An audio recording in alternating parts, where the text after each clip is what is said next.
Hello अस्सलाम वालेकुम। Welcome to my YouTube channel. कैसे हो आप सब? ठीक हो? मैं भी एकदम ठीक ठाक हूँ, अल्लाह का शुक्र है। और आज मैं आपके साथ I don't want a guest का सेकंड पार्ट शेयर करने वाली हूँ। और अगर आपने पहले वाला पार्ट नहीं देखा तो मैं आप लोगों को बता दूँ कि पहले पार्ट में क्या हुआ था। पहले पार्ट में ये हुआ था कि हमारा लैंसन जो है उसका फियांसे यानी कि वेवुशियान जो कि खुद को वेवुशियान से ज़्यादा शेनकेन वाले में इंटरेस्टेड है, उसका जर्मनी से सीधा लैंसन के घर में आना हो जाता है। और क्योंकि वो लैंसन के फादर और मदर दोनों के ही दोस्त का बेटा है, इसलिए वो उनके घर ही रहने वाला है और यहाँ पर अपनी एजुकेशन को कंटिन्यू करने वाला है। और लैंसन जो कि बहुत ही ज़्यादा इरिटेट होता है क्योंकि बचपन में जब वो उनके घर आया था तो उसने बहुत ज़्यादा तबाही मचाई थी और उसका बर्थडे खराब कर दिया था। और दूसरे नंबर पे उससे इस बात का भी इरिटेशन है कि यार उसके माँ बाप क्यों उसकी एक लड़के से शादी करवाना चाहते हैं। तो आई होप आपको स्टोरी समझ आ गई होगी। तो चलते हैं अपने आज के पार्ट की तरफ। वेवुशियान यानी कि जिसको आप निकनेम में वुशी या फिर शैन भी बोल सकते हो, वो पूरी रात वांजी के साथ यानी कि लैंसन के साथ ही रुका था और उसके माँ बाप ने भी सख्ती से कह दिया था कि ये तुम्हारे साथ रहेगा। और वैसे भी वो तो इतना ज़्यादा मासूम है कि उसे तो कुछ पता भी नहीं है कि तुम दोनों के बीच में कौन सा रिलेशन बनने वाला है। तो तुम फिक्र नहीं करो, वो तुम्हें तंग नहीं करेगा। और हाँ, ये तुम्हारी रिस्पॉन्सिबिलिटी है कि उसका ख्याल रखो। और अब सुबह हो चुकी थी और आज हमारे शैन का कॉलेज में एडमिशन होने वाला था, उसी कॉलेज में जिसमें लैंसन पढ़ता है। और लैंसन अभी उसका वेट ही कर रहा था और शैन जो कि उठ तो गया था लेकिन अभी तक वो वॉशरूम से निकला ही नहीं था। इसने तो आते ही मेरी जान साहब कर दी, हर चीज़ पे कब्जा कर लिया। अब क्या मैं वॉशरूम भी नहीं जाऊँ? उसे बहुत ज़्यादा बुरा लग रहा था। और शैन जो कि कब से ही वॉशरूम में घुसा हुआ था और बाहर आ ही नहीं रहा था। और फिर लैंसन की ऐसी क्यूरियोसिटी में नज़र उसके सामान के ऊपर गई थी। क्या लाया है यार ये बर्गर बच्चा? और उसने बस वैसे ही उसका सामान देखना शुरू कर दिया था। हाँ, ठीक थे। उसने एक बात नोटिस की थी कि उसके सारे के सारी शर्ट, सारे के सारे कपड़े बहुत ज़्यादा लूज थे और कोई भी फिट नहीं था। ये ऐसे कपड़े क्यों पहनता है? चलो, जैसे उसकी मर्ज़ी पहनने दो, वैसे भी बर्गर बच्चे जो मर्ज़ी करें, हमें क्या। और फिर एकदम से जैसे वो चौंक गया था, उसके कपड़ों के बीच में ये क्या था? लड़कियों के अंडरगारमेंट्स। और उसका तो मुंह एकदम से खुला का खुला रह गया। हो, ये क्या है? क्या ये प्ले बॉय है? और उसको तो एकदम से कितना ही बुरा लग गया था। क्या उसकी होने वाली वाइफ, और क्या वो वाइफ पर नुकसान भी करेगा कि नहीं, क्योंकि वो भी तो लड़का है। तो क्या उसका होने वाला हस्बैंड? और फिर हस्बैंड का सोच के तो उसे एकदम से खौफ आने लगा। वो जो अभी 18 साल की उम्र में इतने सारे लड़कियों के अंडरगारमेंट्स लिए घूम रहा था, न जाने उसने कितनी लड़कियों के साथ क्या ही कुछ कर दिया होगा। और वैसे भी वो तो बाहर से आया था और बाहर में तो वो ये सब कुछ आम है ना। तो क्या वो प्ले बॉय था? उसने क्या कुछ नहीं कर दिया होगा? उसका तो एकदम से जैसे अजीब सा ही हाल हो रहा था। और उसके माँ बाप को तो देखो, उसको कितना ज़्यादा मासूम छोटू सा क्यूट सा कह रहे थे। मैं क्या करूं? उसे समझ नहीं आ रही थी। और फिर उसके जहन में एकदम से ख्याल आया, अरे वाह, ये तो बहुत ही अच्छा हो गया, बहुत ही अच्छा हो गया। मैं मम्मा पापा को बताऊंगा इसकी असलियत कि वो कितना गिरा हुआ है। और जैसे मासूम बनता है वैसा मासूम बिल्कुल भी नहीं है। और उसके ने तो पता नहीं क्या ही कुछ खा डाला होगा, तभी तो देखो लड़कियों के कपड़े लेके घूम रहा है, वो भी अंदर वाले कपड़े। तो मैं तो बोल भी नहीं सकता। वो यही सोच रहा था। और वो इस बात पे खुश भी था कि अब बहुत जल्दी उसकी शैन से जान छूटने वाली है, जो कि ज़बरदस्ती उसके ऊपर मुसल्लत ही करके दिया गया था। और अब वॉशरूम का दरवाज़ा खुला था और शैन यानी कि वेवुशियान एकदम से बाहर आ गया था। उसने क्या देखा कि लैंसन, वांगजी क्यों बोल रही हूँ मैं, हाँ, लैंसन उसके बैग के पास खड़ा था। क्या हुआ ब्रो? क्या देख रही हो तुम? कुछ नहीं, कुछ नहीं। तुम्हें कुछ हेल्प चाहिए क्या? नहीं, मैं ठीक हूँ, आप शॉवर ले लो। वो चला गया। और अब वॉशरूम में जाते हुए भी तो वो कितना ही ज़्यादा होश था। और जब वो जल्दी जल्दी बाहर लेकर आया तो उसने क्या देखा, अभी तक शैन जो था अपने यूनिफॉर्म के साथ ही अटका हुआ था। और उसने तो शर्ट पहन भी ली थी लेकिन उसने तो अच्छे तरीके से शर्ट को पैंट में टक ही नहीं किया था। ये क्या ही खा रहा है, क्या ही खा रहा है? उसे एकदम से कितनी ज़्यादा इरिटेशन हुई थी। उसका आज इतना इंपॉर्टेंट टेस्ट था, उसे जल्दी जाना था और इसकी तो तैयारियां ही मुकम्मल नहीं हो रही। ने एकदम से आगे बढ़कर उसको पकड़ा, रुको मैं सही कर देता हूँ, और उसकी शर्ट को वो पकड़ के तो जैसे ही उसके बेल्ट के अंदर डाल रहा था तो उसने क्या देखा कि वही लड़का जो कि हाँ प्ले बॉय था, यानी कि शैन। वो कैसे एकदम से जैसे शर्म से सिमट गया था और कैसे उसने अपने दोनों हाथ तो जैसे अपनी बॉडी पे रख लिए थे, और उसको कितना ही अजीब लगा, ये क्या चीज़ है, इतना सब कुछ करने के बाद इतना ज़्यादा मासूम होने की एक्टिंग क्यों कर रहा है, जैसे ये तो बहुत ही ज़्यादा मासूम, बहुत ही ज़्यादा इनोसेंट है, और कैसे लड़कियों की तरह शर्माए जा रहा है। लैनजैन को तो बहुत ही ज़्यादा गुस्सा आ रहा था और अजीब भी लग रहा था उसकी हरकतें देखकर, ये सब इसकी एक्टिंग है और कुछ भी नहीं, बस ये मामा पापा के सामने मासूम बन के नंबर बनाना चाहता है और कुछ भी नहीं। और अब वो जैसे ही उसकी शर्ट उसकी पैंट के अंदर कर रहा था, उसने बोला नो नो प्रो मैं कर लूँगा, चुप हो जाओ, तुम लेट कर दोगे मुझे भी, आज मेरा इतना इंपॉर्टेंट टेस्ट है और जाके तुम्हारा एडमिशन भी करवाना है, प्लीज़ चुप हो जाओ। उसने जल्दी जल्दी उसको तैयार करना चाहा और इसी जल्दी जल्दी में उसकी वॉच जो थी उसके बेल्ट के हुक में एकदम से उसकी वॉच फंस ही चुकी थी। ओ नो, उसने जैसे ही बेल्ट से अपना हाथ निकालना चाहा तो उसकी तो हाथ उधर ही अंदर ही फंस चुका था। व्हाट द हेल, ये क्या हो गया। और अब तो शैन भी उसे देखकर ऐसे घबरा ही रहा था, अगर उसने हाथ खींच लिया तो उस बेचारे की तो पैंट ही फाट सकती थी। अब मैं क्या करूं, ब्रो प्लीज़ डू समथिंग, मुझे बहुत ज़्यादा डर लग रहा है। वो तो एकदम से कैसे रोने वाला हो गया था। अरे तुम इतना डर क्यों रही हो, क्या मैं कोई लड़की हूँ या तुम कोई लड़की हो, ऐसे क्यों गा रहे हो, हम दोनों ही तो लड़के हैं ना, और वैसे भी मैं तुम्हारा होने वाला। क्या क्या बोल रहे हो ब्रो, आई मीन मैं तो मतलब तुम्हारे फैमिली फ्रेंड में से ही हूँ ना, कुछ भी नहीं होता, टेंशन नहीं लो। और अब वो बार बार खींचे जा रहा था लेकिन वो तो अलग हो ही नहीं रहा था। फिर अचानक से दरवाजे पे किसी ने नॉक किया था और वो लियाना थी, जो कि अपने भाई और अपनी होने वाली भाभी यानी कि शैन को कैसी हालत में देख रही थी कि उसके भाई ने तो उसके पैंट में हाथ डाला हुआ था और उसने एकदम से मुंह पे हाथ लगा। ओह माय गॉड भैया, क्या कर रहे हो आप तो क्या कर रहे थे कि आपने इससे शादी नहीं करनी। और वो एकदम से बोलने ही वाले थे लेकिन फिर उसे याद आया, नहीं नहीं नहीं, शैन के सामने कुछ नहीं बोलना। वो जल्दी से बाहर ही भाग गई थी और उसने जल्दी से अपनी मामा को बनाया, मामा भैया फंस गए हैं। कहाँ फंस गए हैं, अरे वो पैंट में फंस गए हैं, जल्दी हाँ उनकी हेल्प करो। क्या बकवास कर रही हो, कौन सी पैंट में, अरे वो शैन की पैंट में फंस गए हैं, प्लीज़ उनकी हेल्प करो। उसने जल्दी से बोला और अब उसकी मामा अंदर आई और उसने क्या ही देखा था कि उनके इतने डिसेंट समझदार अकलमंद बेटे का हाथ कहाँ पे था, वूशी की पैंट में, और वूशी तो जैसे एकदम से रेडी पा चुका था। उन्होंने आगे बढ़ के उसके बेल्ट से उसका हाथ निकाला और उसके हुक को भी सही किया था। क्या हो गया, इतनी सी तो बात थी, ऐसे तुम लोग डर रहे हो, क्या तमाशे कर रहे हो। मामा प्लीज़ आप गलत मत समझिएगा, मैं तो बस इसकी हेल्प कर रहा था, हम लेट हो रहे थे। उसने एकदम से सफाई दी, हाँ मैं जानती हूँ आंटी, आई एम सॉरी, मुझे ये नहीं करना आता था, तो प्रो बस मेरी हेल्प कर रहे थे, प्लीज़ आप समझ रही हैं ना, आप कुछ ऐसा वैसा नहीं सोचिएगा। और आप शैन से तो बोलना ही नहीं चाह रहा था और लैन उसकी तरफ देख रहा था, ड्रामेबाज कहेगा। अभी बताता हूँ मामा को तुम्हारी सच्चाई और असलियत, समझ दी क्या तुम अपने आप को।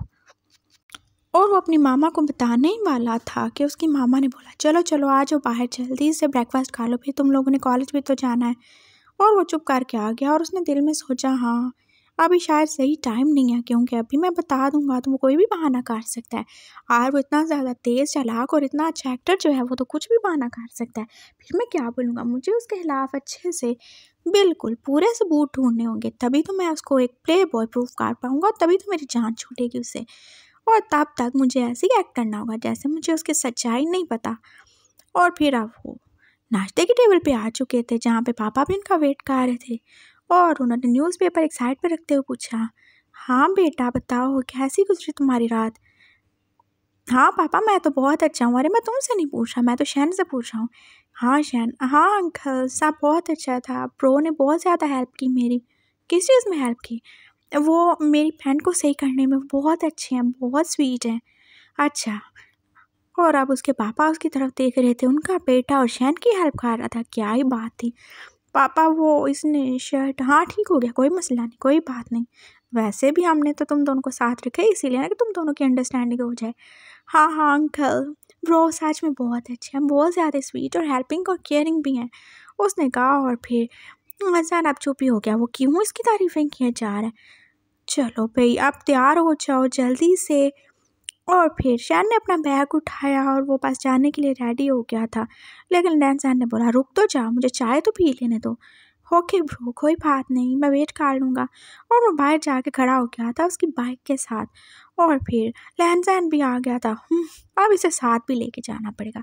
क्या ही सोचेंगे सब लोग, कौन है और क्या बताऊँगा कि ये लड़का मेरा फियांसी है, मेरा होने वाला हस्बैंड या वाइफ, क्या कौन पता नहीं। और फिर उसे वो साथ लेके अपने कॉलेज जा ही चुका था और उसने उसको बोला देखो शैन, मुझे अपना बहुत इंपॉर्टेंट टेस्ट देना है, तो आई होप तुम अपना ख्याल रख लोगे।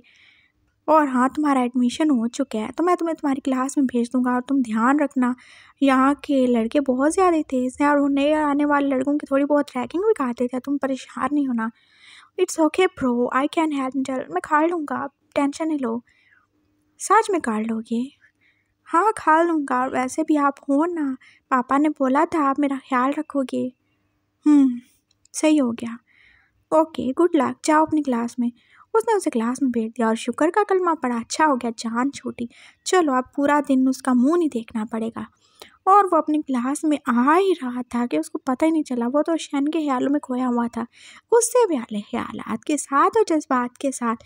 उसे बेचारे को पता ही नहीं चला कि एकदम से उसके पाँव के साथ कोई चीज़ टकराई और वो एकदम जैसे गिरने ही वाला था और किसी ने उसे पकड़ लिया था।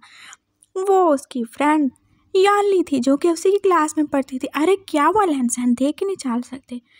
यार क्या ही बोलूँ, बस यही समझ लो कि मेरी लाइफ में मनहूसियत ही छा चुकी है। यार देखो, वो इतना ज़्यादा मनहूस है, इतना ही ज़्यादा मनहूस है कि उसको देखते ही यार मैं ज़िंदगी में पहली दफ़ा जैसे मुँह के पानी गिरने वाला था। अरे किसकी बात कर रहे हो? अरे उसी की, उस सुशी की। कौन सुशी? अरे ऊशी, कौन ऊशी? अरे वो मैं तुम्हें क्या ही बताऊँ, वो एक्चुअली मेरा फियांसे है। क्या? तुम्हारा फियांसे और एक लड़का? हाँ तुम तो जानती हो ना मैं ऐसा वैसा नहीं हूँ, मेरे माँ बाप को पता नहीं क्या ही सूझी कि वो एक लड़के से मेरी शादी कर रहे हैं। हालांकि मैं तो गे भी नहीं हूँ, मैं तो स्ट्रेट हूँ, मुझे तो लड़के पसंद भी नहीं है, मुझे तो लड़कियाँ अच्छी लगती हैं ना, तुम जानती हो। हाँ लेकिन फिर उन्होंने ऐसा क्यों किया? पता नहीं उन्हें क्या ही सूझी थी, जो उन्होंने, जब मैं 2 साल का था तब भी मेरी एंगेजमेंट उससे खाती हुई है और वो भी इसी कॉलेज में आ गया। वो कितना ज़्यादा इरिटेटिंग है, मैं तुम्हें क्या ही बताऊँ। ओह! अच्छा, कोई बात नहीं, तुम परेशान ना हो। मैं वैसे उससे मिलना चाहूँगी, कहाँ पे है वो? हाँ, वो फर्स्ट ईयर में है। अच्छा, चलो ना मुझे उससे मिला के लाओ। मैं नहीं जा रहा, प्लीज़ तुम चली जाओ। प्लीज़ नहीं ना, चलो ना, मुझे बहुत ज़्यादा एक्साइटमेंट हो रही है तुम्हारे फियांसे को देखने की। हाँ, जैसे वो कोई बड़ी देखने वाली चीज़ है, मैं क्या उसके ऊपर टिकट ना लगा दूँ देखने के लिए? अब ऐसी भी कोई बात नहीं है, अगर तुम्हारे माँ-बाप ने कुछ सोचा है तो अच्छा ही सोचा होगा। और वैसे भी जब वो इतना बोल्ड डिसीजन ले सकते हैं कि लड़के की शादी लड़के से करवाने का, तो ज़रूर उसके पीछे कोई रीज़न ही होगा ना। पता नहीं उनके रीज़न वो ही जाने। और हाँ, वो तो इतना बुरा है, वो तो एक प्ले बॉय है। तुम्हें पता है मैंने आज क्या देखा? क्या देखा? मैं तो तुम्हें यार बता भी नहीं सकता। मैंने उसके कपड़ों में वो देखा। वो क्या? अरे वही जो वो पहनती हैं। कौन पहनती है? अरे वो लड़कियाँ पहनती हैं ना, क्या पहनती हैं? अरे वो जो कपड़ों के नीचे पहनते हैं। क्या? हाँ, मैंने वो देखा, उसके उसके कपड़ों में वो चीज़ें थीं। Oh no! फिर तो वो सच में बहुत ज़्यादा ही बुरा होगा। क्या एज होगी उसकी पास? यही कोई 18 साल। Oh no! वो 18 साल की उम्र में इतना बड़ा, इतना ज़्यादा ही बिगड़ा हुआ लड़का है। हाँ, बस यार देख लो मैं कहाँ फँस गया, लेकिन अभी मुझे उसके खिलाफ थोड़ा सबूत चाहिए, तभी मैं अपने पेरेंट्स को बताऊँगा उसकी असलियत। हाँ, ठीक हो गया, चलो ज़रा मिला के तो लाओ मुझे। और अब यानली लैंसैन के साथ आ चुकी थी और उन्होंने क्या ही देखा था। बेचारा वूशी क्लासरूम के गेट के बाहर ही खड़ा था और बाहर बहुत सारे लड़के थे, जो कि उसे बहुत ज़्यादा ही तंग कर रहे थे और उन्होंने कहा कि अगर तुम्हें क्लास में जाना है, तो पहले हमें थोड़ा-सा एंटरटेन करना होगा। लेकिन वो तो कितना ही ज़्यादा डर रहा था और लैंसैन ने सोचा, उफ़! ये इसकी मासूम बनने की एक्टिंग पता नहीं कब ही ख़त्म होगी। कैसे एंटरटेन करूँ मैं आप लोगों को? वो बोल रहा था और सब उसकी तरफ हँस रहे थे। तुम कैसे बोलते हो? कैसे बात करते हो? हाँ, मैं ऐसे ही बोलता हूँ। मैं क्या करूँ? बस यही मेरा वे ऑफ टॉकिंग है। मैं क्या करूँ? मुझे नहीं पता कैसे बोलूँ मैं? और वो साहब अब उसकी बातों पे जैसे हँस ही रहे थे। अरे देखो ये तो बर्गर बच्चा है। प्लीज़ आप ऐसे हँसो नहीं, मुझे अच्छा नहीं लग रहा। अरे तुम ऐसे नाज़ुक से छुई-मुई लड़की की तरह क्यों ही बोलते हो? मैं लड़की नहीं हूँ, मैं लड़का हूँ सच में। और एक लड़का आप आगे हुआ, अच्छा लड़की हो क्या? सच में लड़की हो? चेक करवाओ ज़रा। और वो जैसे आप उसके पैंट पे हाथ रखने वाला था और लहन-सहन को पता नहीं क्यों गुस्सा ही आ गया था। अरे वो उसकी रिस्पॉन्सिबिलिटी था, चाहे जैसा भी था, प्ले बॉय था, बुरा था, लेकिन यहाँ पे वो उसकी रिस्पॉन्सिबिलिटी था। अगर उसके साथ कुछ बुरा हो गया तो अपने माँ-बाप को क्या जवाब देगा? कि उसके होते हुए कॉलेज में उसी के फियांसे की किसी और लड़के के ज़रिए रैगिंग हो गई। और अब उसने देखा कि वो तो बस रोने वाला था, प्लीज़ डोंट टच मी, मुझे अच्छा नहीं लगता कोई मुझे टच करे। और अब बाकी लड़के तो जैसे उसकी तरफ देख ऐसे ही जा रहे थे। अरे इसे देखो तो, ये कैसे लड़कियों की तरह शर्माए जा रहा है। अरे इतना ज़्यादा भी क्यों डाल रहे हो, हम भी तो लड़के हैं, तुम भी तो लड़की हो। और क्या चेक नहीं करवा सकते क्या? कुछ है नहीं तुम्हारे पास क्या चेक करवाने के लिए? वो तो जैसे उसे टीज़ किए ही जा रहे थे और लहन-सहन का खून तो जैसे अब खोले ही जा रहा था। और वो खुद नहीं जानता था उसे इतना ज़्यादा गुस्सा क्यों आ रहा है। वो तो यही चाहता है ना कि उसके साथ बुरा हो, इतना बुरा हो कि वो तंग आके ये कंट्री और उसका घर और उसकी लाइफ सब कुछ छोड़ के चला जाए। लेकिन ऐसे उसकी इंसल्ट होते देख के उसे उस पे तरस ही आ जा रहा था। और अब तो शहन ने सच में रोना शुरू कर दिया, अपने दोनों हाथों में अपना फेस छुपा के। और अब लहन-सहन की भी बात हो गई थी। हे क्या कर रहे हो तुम यहाँ पे?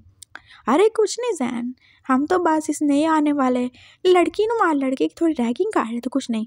इससे दूर रहो प्लीज़, इसे तंग ना करो। क्यों? क्या हुआ? हाँ, क्योंकि ये हमारा गेस्ट है और मेरे पापा के दोस्त का बेटा है, प्लीज़ इसे तंग नहीं करो। वो बहुत ज़्यादा ही इनोसेंट है। और इसके मुँह से वैसे ही निकल के आता है, क्या सच में ऐसा ही है? हाँ, देख नहीं रहे बेचारे की क्या हालत हो गई है, उसने बोला। और अब वो सब देख ही रहे थे। शहन तो कैसे बस मुँह छुपा के रोए जा रहा था और इतना ज़्यादा रो रहा था। आखिर ऐसा भी क्या हो गया था? रैगिंग तो नॉर्मल सी बात है और वो तो जर्मनी से आया था। तो ऐसा क्यों है? उसका दिल इतना ज़्यादा ही छोटा क्यों है? वो ऐसे कैसे रो रहा है? और अब लहन-सहन ने आगे बढ़ के उसे चुप करवाने की कोशिश की और वो एकदम से ही उसके जैसे गले लग गया था और उसका यूनिफ़ॉर्म ख़राब करने के लिए अब वो आँसू बहाए जा रहा था। ब्रो प्लीज़ मुझे यहाँ से ले चलो, देखो ये कितने ज़्यादा बुरे हैं, देखो क्या बातें कर रहे हैं, मुझे तंग कर रहे हैं, मुझे अच्छा नहीं लगता कोई मुझे टच करे। और वो साथ रो रहा था और साथ शू-शू भी किए जा रहा था। और अब लहन-सहन ने सोचा ओह नो! ये मेरी ज़रूर शर्ट ख़राब कर देगा, अब मेरा यूनिफ़ॉर्म। और अब वो रोते-रोते अपने आँसू और अपनी नोज़ी उसी पे लगा रहा था। Bro please, please help me, मुझे यहाँ पे नहीं रहना, मुझे घर जाना है, प्लीज़ हेल्प मी। वो रो रहा था और साथ में शू-शू किए जा ही रहा था, जा ही रहा था। और उसने इतनी टाइटली उसको हग किया हुआ था कि लहन-सहन उसे चाह के भी अलग नहीं कर सकता था। और अब फाइनली मजबूरी में आके उसने उसकी बैग पे हाथ रखा। इट्स ओके शहन, परेशान ना हो, सब ठीक हो जाएगा। और वैसे भी अगर तुम डरते रहोगे तो ऐसे कैसे चलेगा? तुम्हें मजबूत होना चाहिए, स्ट्रॉन्ग बनना चाहिए, ताकि तुम सबका मुकाबला कर सको और तुम इसी कॉलेज में रहोगे और पढ़ोगे, समझे तुम? वो अब उसे बड़ा भाई मान के समझा ही रहा था। ओह थैंक्स ब्रो, आप बहुत ज़्यादा अच्छे हो ज़ैन, आई लव यू, आप कितने ज़्यादा केयरिंग हो। काश मेरा कोई ब्रो होता ना तो आप जैसे ही होता। और उसने एकदम से उसको भाई बना दिया था। और लहन-सहन का मुँह जाने क्यों ही कड़वा हो गया था। मैं भाई नहीं हूँ तुम्हारा, तुम मुझे ज़ैन बोलो प्लीज़। हाँ ठीक है, वैसे भी कोई मेरा भाई क्यों बनेगा? मुझे कितना ही ज़्यादा शौक था मेरा भी कोई भाई होता, चलो बहन होती, लेकिन मैं तो हूँ ही अकेला। और अब वो रोए जा रहा था और अब यानी ये सब देख रही थी। अरे ये तो कितना ज़्यादा मासूम है, कितना ज़्यादा डरपोक लड़का है। और लहन-सहन कितना ही बुरा बोल रहा था उसके बारे में। और जानली ने आके बढ़ के उसको हग कर लिया। इट्स ओके बेबी, मैं तुम्हारी सिस्टर जैसी हूँ, तुम मुझे अपनी सिस्टर कह सकते हो। और अब उसने अपनी रोई-रोई आँखें उठा के उस नई बंदी को देखा जो कि अभी-अभी उसकी बहन ही बन चुकी थी।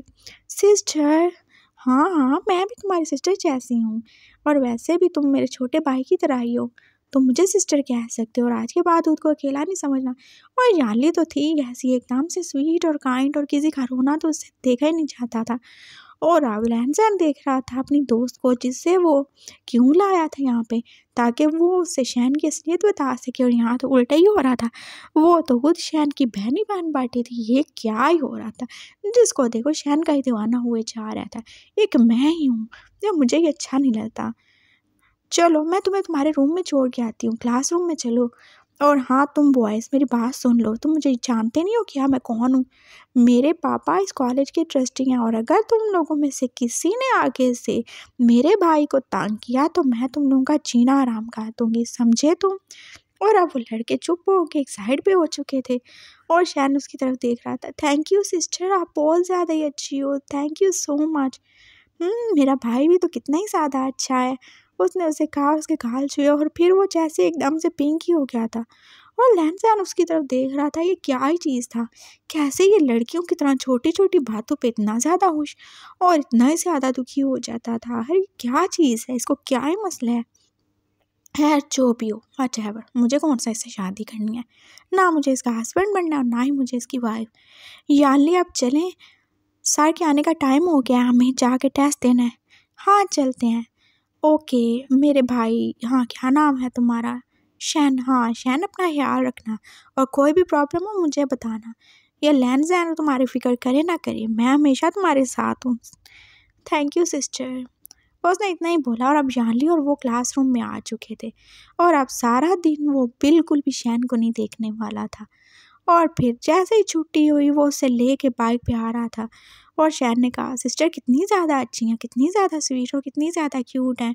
वो बस यानली की तारीफ़ें किया जा रहा था और लैंसैन के मुंह से अचानक निकला, क्या मैं अच्छा नहीं हूँ? और फिर वुशी ने एकदम से उसे पीछे से आगे कर लिया था, जो बाइक पे बैठा हुआ था। आप तो सबसे अच्छे ब्रो, एकदम कूल स्वीट, एकदम काइंड, सबसे हैंडसम, मेरा प्यारा ब्रो, आप बहुत अच्छे हो। वो बस ऐसे ही उसे बैग हाक किए, उसकी तारीफ़ें किए जा रहा था। आपने मेरी कितनी ज़्यादा हेल्प की है, मैं मामा पापा को बताऊंगा कि आप सबसे अच्छे ब्रो, सबसे ज़्यादा क्यूट हो, कोई आप जैसा नहीं है। और वो तो जैसे उसकी तारीफ़ों के पता नहीं कौन कौन से पुल, कौन कौन सी नहरों नदियों पे बांध रहा था और लैंसैन को अच्छा ही लग रहा था। चलो, इतना कुछ होने के बावजूद भी शहर उसकी तारीफ़ें किया जा रहा था, लेकिन फिर उसे याद आया, पर ये है तो प्ले बॉय ना, कितना ही ज़्यादा मासूम बने और इसकी असलियत तो मुझे जाननी है। और अब वो सोच ही रहा था कि कैसे शैन की असलियत सबके सामने लाई जाए। और इसके साथ ही हमारी स्टोरी का ये वाला सेकंड पार्ट भी कंप्लीट होता है। आई होप आपको ये अच्छा लगे और अगर अच्छा लगे तो मुझे लाइक और कमेंट करके बताना और जिन लोगों ने चैनल को सब्सक्राइब नहीं किया वो भी कर देना। और हाँ, मुझे पता है कि आजकल वर्ल्ड कप है, मैचेस चल रहे होंगे, तो मैं तो इतना ज़्यादा क्रिकेट नहीं देखती और आप लोग शायद देखते हो कि इसलिए स्टोरीज़ नहीं देख सकते। चलो कोई बात नहीं, मैं समझ सकती हूँ, लेकिन जब टाइम मिले स्टोरी को देख लेना। और कल माई लव इज़ डॉन का सेकंड पार्ट आएगा, तो आपने अगर हिज पेनफुल लव की तरह उसको भी इग्नोर करना है तो मुझे पहले से बता दो अगर आपको स्टोरी पसंद नहीं है, ताकि मैं उसको मज़ीद शेयर ना करूँ, अपना और मेरा टाइम वेस्ट होने से बचा लो। तो मिलते हैं नेक्स्ट पार्ट में, अपना ख्याल रखिएगा, मुझे दुआ में याद रखिएगा। अल्लाह हाफिज़। और जिन लोगों ने मेरी आवाज़ की तारीफ़ की उन सबको बहुत ज़्यादा थैंक यू। वैसे मुझे मेरी आवाज़ फटे ढोल से ज़्यादा कुछ भी नहीं लगती। बहरहाल आप सबकी मोहब्बतों का और तारीफ़ों का बहुत ज़्यादा शुक्रिया। मेरी प्यारी बहन, खुश रहो, जीती रहो, आबाद रहो, हमेशा हंसती मुस्कुराती रहो।